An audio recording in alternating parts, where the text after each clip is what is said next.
ونعوذ بالله من شرور أنفسنا ومن سيئات أعمالنا من يهده الله فلا مضل له ومن يضلل فلا هادي له ونشهد أن لا إله إلا الله وحده لا شريك له ونشهد أن محمدا عبده ورسوله اللهم صل على محمد وعلى آل محمد كما صليت على إبراهيم وعلى آل إبراهيم إنك حميد مجيد اللهم بارك على محمد وعلى آل محمد كما باركت على إبراهيم وعلى آل إبراهيم إنك حميد مجيد أما بعد فإن خير الحديث كتاب الله وخير الهدي هدي محمد صلى الله عليه وسلم وشر الأمور محدثاتها وكل محدثة بدعة وكل بدعة ضلالة وكل ضلالة في النار أعوذ بالله السميع العليم من الشيطان الرجيم بسم الله الرحمن الرحيم إن الدين عند الله الإسلام صدق الله مولانا العظيم. سب سے پہلی بات جو یہ ہے کہ علماء جو ہوتے ہیں ان کی اگر خدمت کرنی بھی ہے تو اس کا تو طریقہ ہوتا ہے. آپ سب کے سامنے یہ کہیں جی قاری صاحب کی خدمت کریں, گویا قاری صاحب وہ عید مانگنے آئے ہیں یا آپ کی امداد کی وجہ سے ان کی عید اچھی ہو جائے گی. رزق کا مالک تو اللہ تعالیٰ ہے. اگر آپ کے دل میں ہے, کسی کے دل میں محبت ہے تو وہ چھپا کے کر سکتا ہے. ویسے تو سارا ملک ہی مانگنے پہ ماشاءاللہ لگا ہوا ہے کہ حکومت جو ہے وہ باہر والی قوتوں سے مانگتی ہے.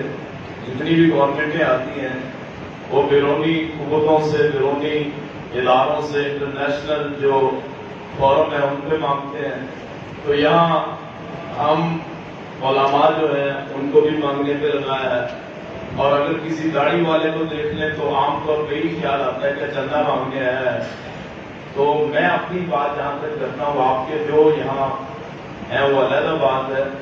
اللہ کا شکر ہے میں خاندانی آدمی ہوں اور اللہ نے وسائل سے نوازا ہے. اگر کسی کے دل میں محبت ہے وہ علیحدہ بات ہے, لیکن اس طرح میں سمجھتا ہوں آدمی کی بے عزتی ہے کہ سب کو کہیں کہ قاری صاحب کی خدمت کریں. رزق اللہ کے ہاتھ میں ہے اور اللہ تعالیٰ ہر ایک کو رزق دیتا ہے. ہم جو علماء ہیں ان کو لوگوں کے لیے مثال بننا چاہیے اور اللہ خوش ہوتا ہے کہ جب صرف اسی سے مانگا جائے. اللہ کریم آپ کو خوش رکھے, آپ کی محبت کو قبول فرمائے. اللہ کریم نے جو میرا نصیب لکھا ہے وہ مجھے مل جانا ہے اور وہ اللہ کے بڑے راستے ہیں. اللہ کا شکر ہے. ہمارا جو دین ہے آج اسی پہ بات کر لیتے ہیں کہ بھیک اور کسی سے مانگنا کیسا ہوتا ہے. صرف میں 4 سے 5 منٹ میں اپنی بات ختم کروں گا. 2 ٹوک بات آپ سے کروں گا. رسول کائنات فخر موجودات سرور کونین حضرت محمد رسول اللہ صلی اللہ علیہ وسلم نے فرمایا کہ دینے والا ہاتھ وہ لینے والے سے بہتر ہے, اوپر والا ہاتھ وہ نیچے والے ہاتھ سے بہتر ہے. ایک دوسرے کی امداد, ایک دوسرے کا احساس, ایک دوسرے کا خیال, یہ بہت بڑی چیز ہے. ہمارے معاشرے میں شاید بے حسی ہے کہ ایک ہی گھر کے 2 بھائی ہوتے ہیں.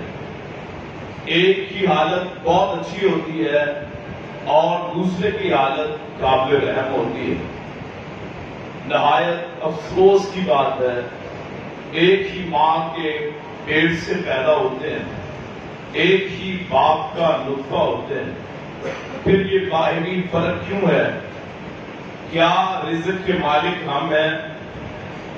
کیا وہ جو امیر آدمی ہے وہ آسمان سے اتر کے آتا ہے؟ یہ علیحدہ بات ہے کہ اللہ نے اس کو دولت سے نوازا ہے. تو اس کا بہترین انسان وہ ہے جس کو اللہ دولت سے نوازے تو وہ اپنے بھائیوں کا خیال رکھے, چھوٹی چھوٹی ضرورتوں کا خیال رکھے, اپنی بہنوں کا خیال رکھے, اپنے بھتیجوں کا خیال رکھے, اپنے بھانجوں کا خیال رکھے, اپنے رشتہ داروں کا، چچاؤں کے بیٹے، تایوں کے بیٹے، اپنے پھوپھی زاد، ماموں زاد، ان کا خیال رکھے۔ بہترین صدقہ وہ ہے، حضور کائنات فخر موجودات صلی اللہ علیہ وسلم کے پاس ایک آدمی آیا، یا رسول اللہ صلی اللہ علیہ وسلم اگر میرے پاس مال ہو زائد میں کیا کروں؟ فرمایا اپنے پہ خرچ کر۔ سب سے پہلا حق اپنی ذات کا ہے، اگر زائد بچ جائے فرمایا اپنے بیوی بچوں پہ خرچ کر، زائد بچ جائے پھر والدین پہ خرچ کر، پھر اگر زائد بچ جائے تو اپنے رشتہ داروں پہ خرچ کر، اگر وہاں سے بھی بچ جائے پھر معاشرے میں ادھر ادھر دیکھ اپنے پڑوس میں کہ کس کو دینا ہے، کس کو میں نے نوازنا ہے۔ اللہ تعالیٰ اس دولت کو اپنے پاس جمع کرنے کے لیے نہیں اللہ نے دولت بنائی، اس دولت کو معاشرے کے ہر فرد تک پہنچانے کے لیے اللہ نے دولت بنائی۔ جب مالک وہ ہے، ہم تو اپنی سانس بھی نہیں لے سکتے۔ ہمارا یہ جو قربانی ہے نا، اس کے بھی 3 حصے اسلامی شریعت مقرر کرتی ہے۔ ایک حصہ اپنی ذات کے لیے ہے اور ایک حصہ اپنے رشتہ داروں کے لیے، ایک حصہ وہ معاشرے کے افراد، غریب افراد کے لیے۔ ہماری عادت کیا ہے کہ ہم وہ جانور جو اللہ کے نام پہ کرتے ہیں تو 6 ماہ تک فریجیں جو ہوتی ہیں وہ بک ہوتی کہ 6 ماہ تک وہ گوشت کھایا جاتا ہے، اور یہ سمجھا جاتا ہے کہ قربانی کے سب سے زیادہ حقدار ہم، اور وہ 2 حصے ادا نہیں کیے جاتے۔ اللہ کریم ہم سب کو اپنی ذات کے خوف سے نکلنے کی توفیق عطا فرمائے۔ اس گوشت کو خود بھی کھائیں، پاک ہے، حلال ہے، آپ کی ذاتی کمائی سے ہے، اللہ کے لیے کیا ہے۔ بہترین گوشت آپ کھا سکتے ہیں اور معاشرے کے ان افراد تک پہنچا سکتے ہیں جو افراد سال بھر وہ گوشت نہیں کھا سکتے۔ اس خاص طور پہ اس مہنگائی کے دور میں تو عام آدمی کے لیے قربانی بھی بڑی مشکل ہے، تو ان کو پہنچائیں۔ صرف اپنی ذات کا نہ سوچیں، رکھ سکتے ہیں، ذخیرہ کر سکتے ہیں، لیکن معاشرے کے ان افراد کا خیال رکھیے تاکہ آپ قربانی کا مکمل ثواب حاصل کر سکیں۔ اور دوسری بات، خوددار بنیں، کبھی کسی کے سامنے ہاتھ نہ پھیلائیں جس کے لیے میں اپنے آپ کو مثال بناؤں۔ آپ اپنے آپ کو مثال بنائیں، اللہ سے مانگیے، جو مانگنا ہے اللہ عطا کرنے والا ہے۔ لوگوں کا دیا ہوا بہت بھی کم ہے اور اللہ کا دیا ہوا تھوڑا بھی زیادہ ہے۔ یہ جو میری جان ہے یہ اللہ کی امانت ہے، اس امانت کو اللہ کے سپرد کر دیں، اپنے اللہ سے مانگیں، تنہائی میں مانگیں، وہ اتنی بڑی ذات ہے، اور اس کے نتیجے میں معاشرے سے گلا گلی کا خاتمہ ہو جائے۔ گلی گلی میں آخری بات کرتا ہوں، گلی گلی میں آپ کو پھرتے نظر آئیں گے، گلیوں میں چولے پہنے ہوتے ہیں، تسبیحات لٹکائی ہوتی ہیں، وہ اولیاء کے نام پہ، اللہ کے نام پہ مانگتے ہیں، ساری زندگی گزر جاتی ہے کہ جی فلاں ہم نے نیت مانگی ہے، نظر مانی ہے، جی ساری زندگی ہم نے مانگ کے کھانا ہے۔ اللہ کے رسول نے تو منع فرمایا مانگنے سے، فرمایا قیامت کا دن ہوگا جو بندہ ساری زندگی مانگتا رہا، فرمایا قیامت کا دن ہوگا اس کے چہرے پہ گوشت نہیں ہوگا، پنجرا ہی پنجرا ہوگا۔ تو مانگنے کی عادت چھوڑیے، بہت ضرورت ہو تو اللہ سے کہیے، ہر وقت مانگیے۔ یہاں ہم بیٹھے ہیں، عید کی نماز پڑھی ہے تو اللہ سے دعا کریں گے، اللہ کریم ہمارے حالات درست کرے گا انشاءاللہ۔ وہ خودداری اور اللہ سے تعلق یہ مومن کی صفات ہوتی ہیں۔ آخر دعوانا ان الحمدللہ رب العالمین۔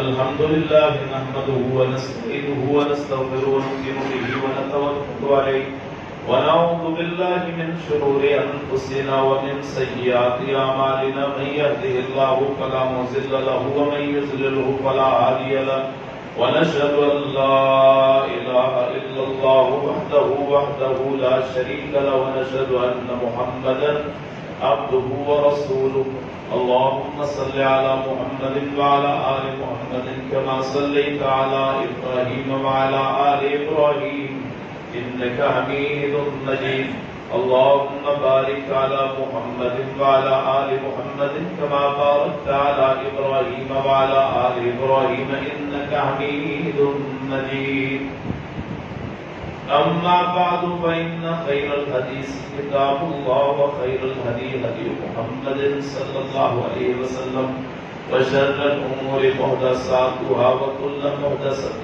بدعة وكل بدعة ضلالة وكل ضلالة في النار أعوذ بالله السميع العليم من الشيطان الرجيم بسم الله الرحمن الرحيم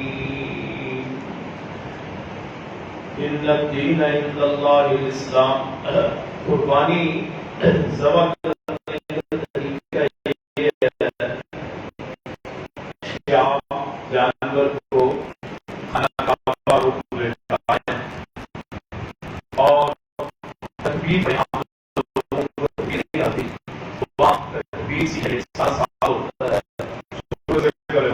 قرآن کی آیت ہے ایک وجہ فطر السماوات والارض حنیفا وما انا من المشرکین ان صلاتي ونسكي ومحياي ومماتي لله رب العالمين لا شريك له وبذلك امرت وانا من المسلمين یا وانا اول المسلمین اللهم لك ومني ولك یا اللہ منی ولک ومن اہل بیتی بسم اللہ اللہ اکبر.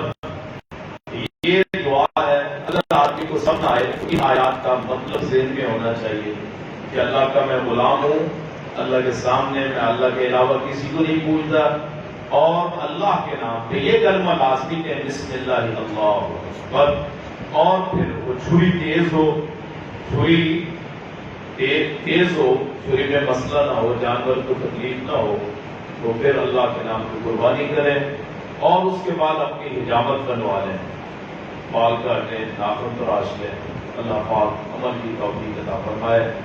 تو یہاں بھائی فوت ہوئے ہیں, اسحاق صاحب, حاجی مشتاق صاحب فوت ہوئے ہیں, ان کی مغفرت کے لیے دعا کریں, میرے اور اپنے حالات کے لیے دعا کریں.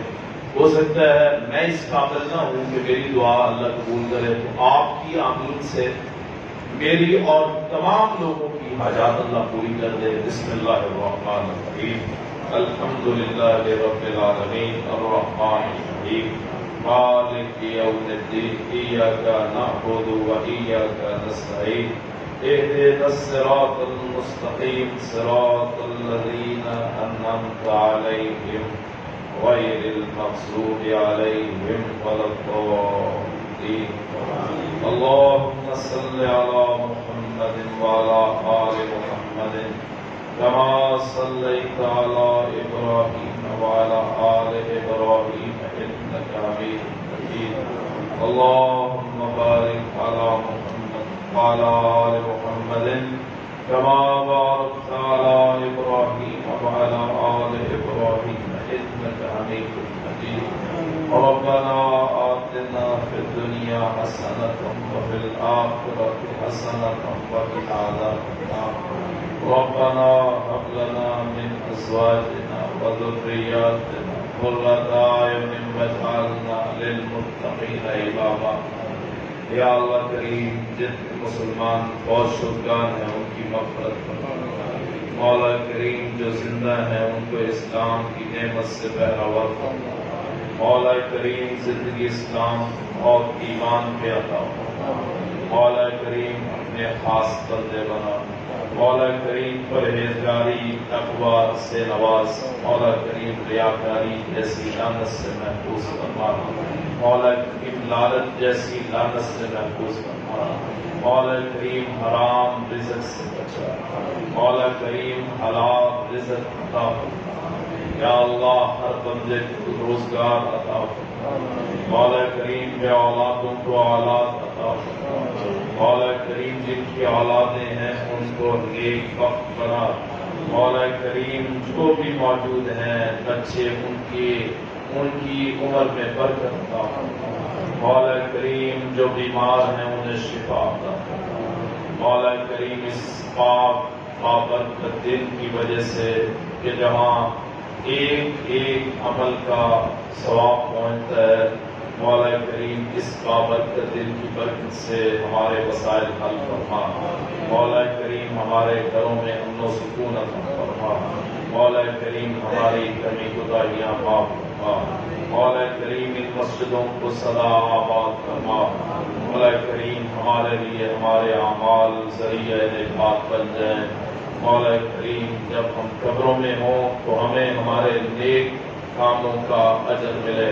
مولا کریم اپنے راستے پہ چلنے کی توفیق عطا فرما۔ مولا کریم جتنے بیمار ہیں انہیں شفاء کاملہ عاجلہ نصیب فرما۔ مولا کریم کل قیامت کے روز اپنے سامنے شرمندہ نہ فرمانا۔ مولا کریم جنت الفردوس میں اپنے نبی کے ساتھ نصیب فرمانا۔ مولا کریم اس ملک کی حفاظت فرما۔ جتنے احباب موجود ہیں اللہ تمام جنت الفردوس میں داخلہ نصیب فرما۔ یا اللہ جتنے بھی معاملات میں درست فرما۔ مولا کریم ہمیں نہیں پتا ہمیں کس چیز کی ضرورت ہے، تو ہمارا مالک ہے، جو مانگ لیا وہ بھی عطا فرما، جو نہ مانگ سکے وہ بھی عطا فرما۔ ربنا تقبل منا انك انت السميع العليم وتب علينا انك انت التواب الرحيم وصلى الله تعالى على خير خلقه محمد وآله وصحبه اجمعين برحمتك يا ارحم الراحمين۔